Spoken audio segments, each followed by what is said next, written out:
So 2023 is almost coming to an end.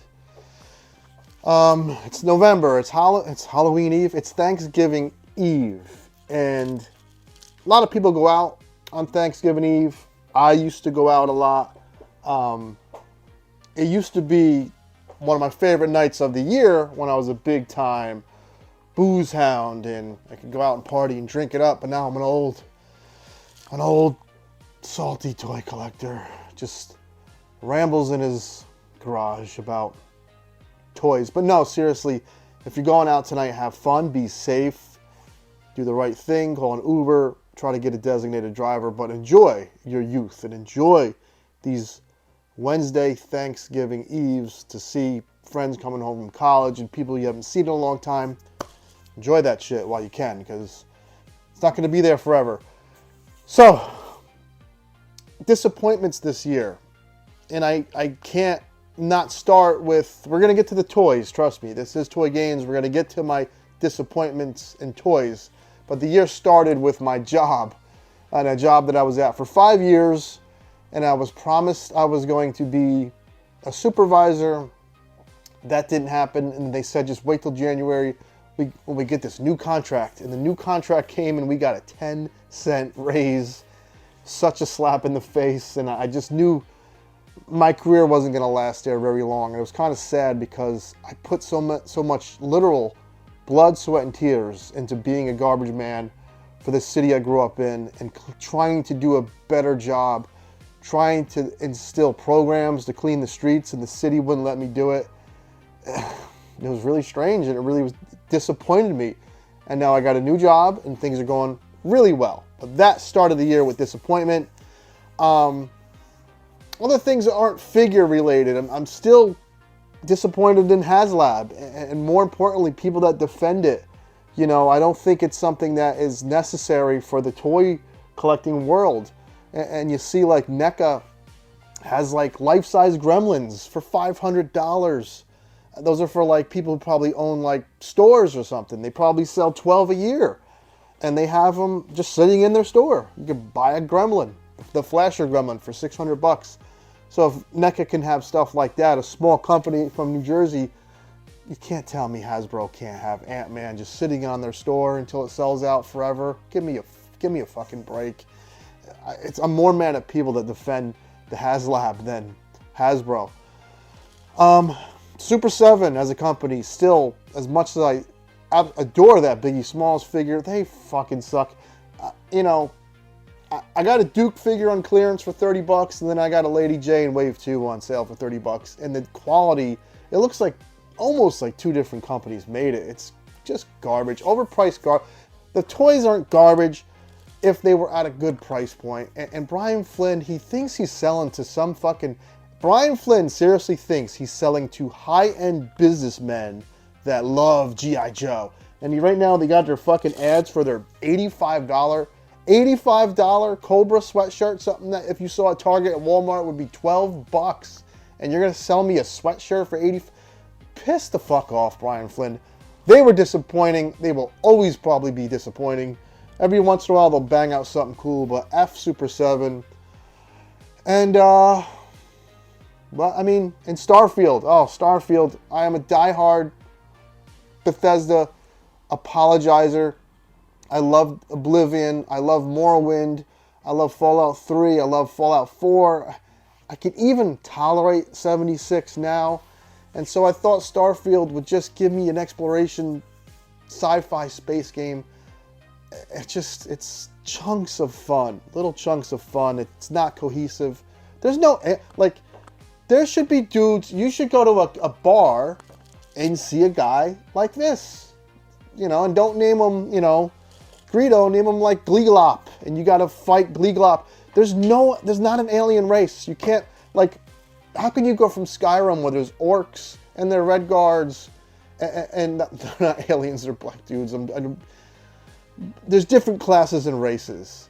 You know what I mean? There's the orc, there's the Khajiit, there's the amphibian people, Aragonians, there's red guards, there's Nords, high elves, and in Starfield, there's just people. It's just so I don't know. Big disappointment. But with that out of the way, let's get to the toys. And you know what? As far as figures, there's not a lot to talk about. I always said, if there's a figure I don't like, I will sell. But enough rambling about all this bullshit. Let's look at the figures now on Toy Games. Toy Games! Okay, so on to the figures. Like I said, Super 7. I got these for $30 each. When I first got this Duke, I was like, wait a minute, these are kind of fresh. I like these. Went back to Newberry Comics, Lady J and Flint were on sale. Looks like two different companies make them. Ah, you fucker. Look at that skin. It's just not punched in. And the chest, you can see where it's hard plastic. There's three different skin tones going on there. Now, if this was $25 and I walked into Target or Walmart and just grabbed this, sure. I noticed recently the Cobra bats are at Walmart. Someone once defended Super 7 on my channel and said, they'll never be at retail. It's not a big company. Some dumb shit. Well, guess what? Super 7's at Walmart. They're getting desperate.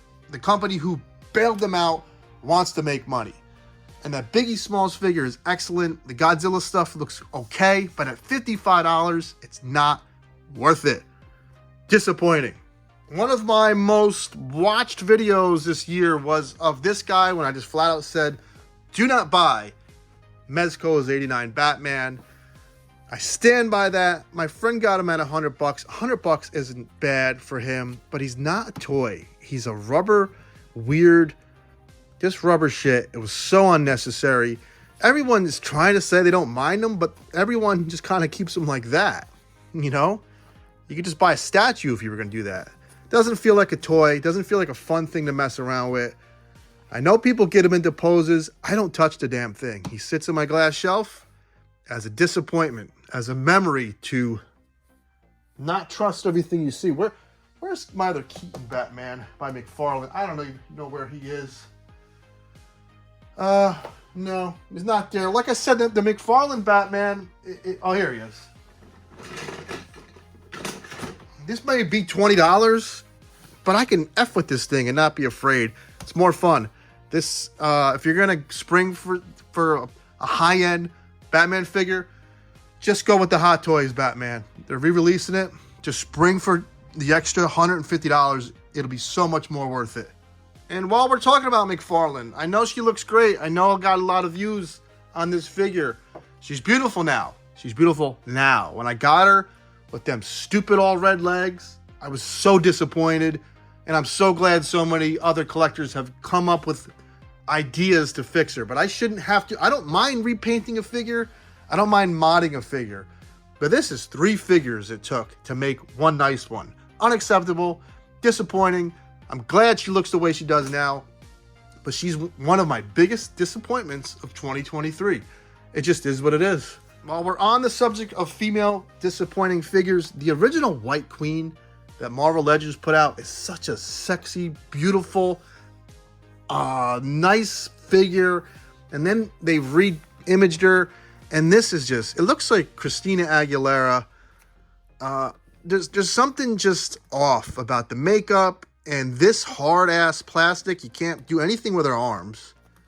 It's just, I wish I would have got her on clearance. Unfortunately, this line, because it had a bath, it does have a Build-A-Figure in it. I think it did. The Chode.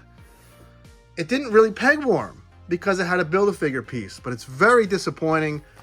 There's some things I don't mind, but that face just sucks. And overall, I just wish I can get my hands on that expensive one that is here. Here's a classified Chuckles, which is a fine figure. I like the figure. I don't like the Hasbro played me like a sucker. And I overpaid $45 plus shipping. This was a near a $50 figure, and it just should be a $25 figure.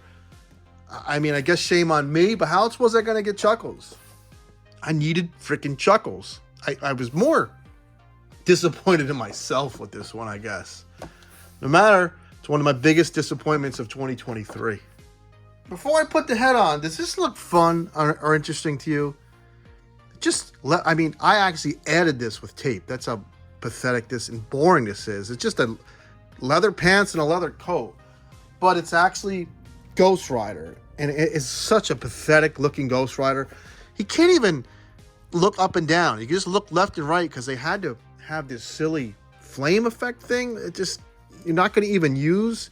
It's just kind of pathetic. I know you might be thinking that's not too bad, and keep in mind I added that white like line with tape, but it is bad because it's $250. Hold on.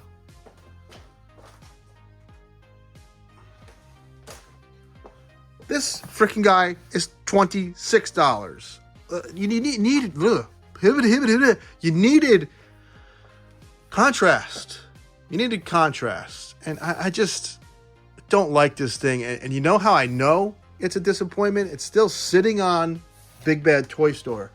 And I know there's a bunch of Mezco figures that sit on there, but a figure like Ghost Rider, who comes around like once every 5 years, if that, should have sold out. Big disappointment, this figure. And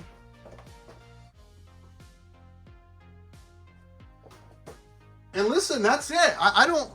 I've told you guys, some people say I'm negative. I'm really not. Like, if I have a bad figure, I'm just going to sell it. And I really enjoyed. I sound like Christopher Walken. I enjoyed the figures on my shelf. I really think this is a terrific year. Wait till we get to my top 10, which will come out next month.